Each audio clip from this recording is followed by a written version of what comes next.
പരിശോധനയ്ക്ക് മൂന്നാം ദിവസവും ഒട്ടും കുറവ് വന്നിട്ടില്ല.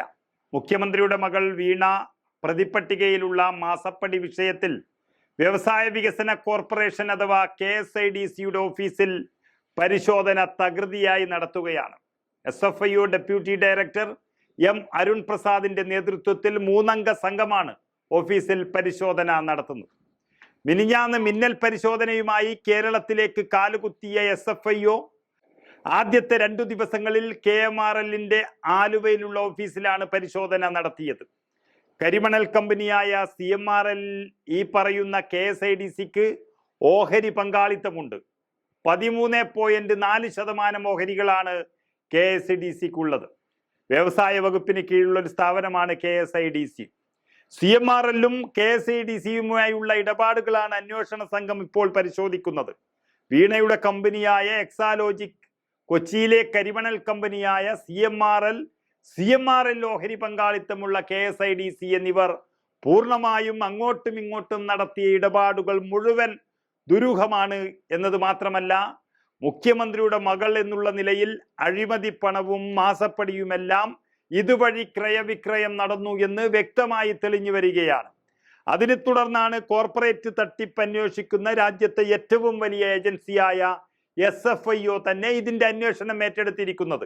ഒരാൾക്കും സ്വാധീനിക്കാൻ കഴിയാത്ത ഈ ഏജൻസിക്ക് എപ്പോൾ വേണമെങ്കിലും മറ്റുള്ള CBI, ED പോലെയുള്ള പ്രമുഖ അന്വേഷണ ഏജൻസികളെയും ഇതിൽ പങ്കുചേർക്കാമെന്നും വ്യവസ്ഥയുണ്ട്.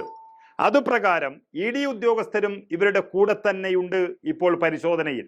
8 മാസം കൊണ്ട് അന്വേഷണം പൂർത്തിയാക്കിയാൽ മതി എന്ന നിർദ്ദേശം കണ്ട് തൽക്കാലം സന്തോഷിച്ച മുഖ്യമന്ത്രിയെയും CPMനെയും ഞെട്ടിച്ചുകൊണ്ടാണ് ഒരാഴ്ച തികയുന്നതിന് മുൻപ് തന്നെ സംഘം കേരളത്തിലെത്തി അരിച്ചു പെറുക്കുന്നത്.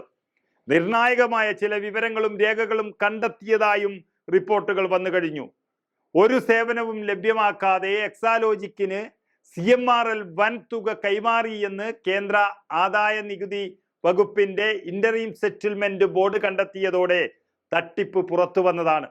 അതിനുശേഷം ബംഗളൂരു ആസ്ഥാനമായ ROC അഥവാ രജിസ്റ്റർ ഓഫ് കമ്പനീസ് റിപ്പോർട്ടിലും വലിയ ക്രമക്കേട് കണ്ടെത്തി. അതിനെ തുടർന്നാണ് 6 ഉന്നത ഉദ്യോഗസ്ഥരടങ്ങുന്ന SFIO അന്വേഷണത്തിന് ചുമതല ഏറ്റെടുത്തിരിക്കുന്നത്. എല്ലാ തെളിവുകളും പുറത്തുവിട്ട MLA മാത്യു കുഴൽനാടനും അന്വേഷണം SFIOക്ക് വിടണമെന്നാവശ്യപ്പെട്ട് ഹൈക്കോടതിയെ സമീപിച്ച കോട്ടയം ജില്ലാ പഞ്ചായത്ത് അംഗം ജോർജുമാണ് മുഖ്യമന്ത്രിയെയും മകളെയും പൂട്ടാൻ മുന്നിൽ നിന്നത്. കഴിഞ്ഞ ദിവസം എറണാകുളത്തെ ആദായ നികുതി വകുപ്പ് ആസ്ഥാനം സന്ദർശിച്ച് ഇതേ അന്വേഷണ സംഘം വിവരങ്ങളെല്ലാം ശേഖരിച്ചിരുന്നു. എല്ലാ തെളിവുകളും കൂട്ടി വായിക്കുമ്പോൾ 8 മാസം പോയിട്ട് 8 ദിവസത്തിനുള്ളിൽ തന്നെ വീണ വിജയന്റെ അടുത്തേക്ക് അന്വേഷണം എത്തുമെന്ന് ഏതാണ്ട് ഉറപ്പായി കഴിഞ്ഞു. അതായത് SFIO ഈ കേസ് ഏറ്റെടുത്തിരിക്കുന്നത് 3 കമ്പനികളെ അന്വേഷണ പരിധിയിൽ വെച്ചുകൊണ്ടാണ്. ഒന്ന് കരിമണൽ കമ്പനിയായ KMRL, 2 വ്യാവസായിക സ്ഥാപനമായ KSIDC, 3 വീണ വിജയന്റെ കമ്പനിയായ എക്സാലോജിക്. ഇതിൽ KMRLലും KSIDCയിലും പരിശോധനാ സംഘം എത്തിക്കഴിഞ്ഞു. വലിയ വിവരങ്ങൾ ശേഖരിച്ചു കഴിഞ്ഞു. അടിമുടി പരിശോധിച്ചു. വിവരങ്ങൾ ഏതാണ്ട് ശേഖരിച്ചു കഴിഞ്ഞു. ഇനി 3ാമതെത്താനുള്ളത് വീണ വിജയന്റെ അടുത്തേക്കാണ്. ഏതു നിമിഷവും വീണ വിജയന്റെ എക്സാലോജിക് കമ്പനിക്കുള്ളിലേക്ക് SFIO എത്തും. നിർണായക തെളിവുകൾ പലതും ലഭിച്ചതോടെ വീണ വിജയന്റെ കാര്യം ഏതാണ്ട് ഉറപ്പിച്ച മട്ടാണ്.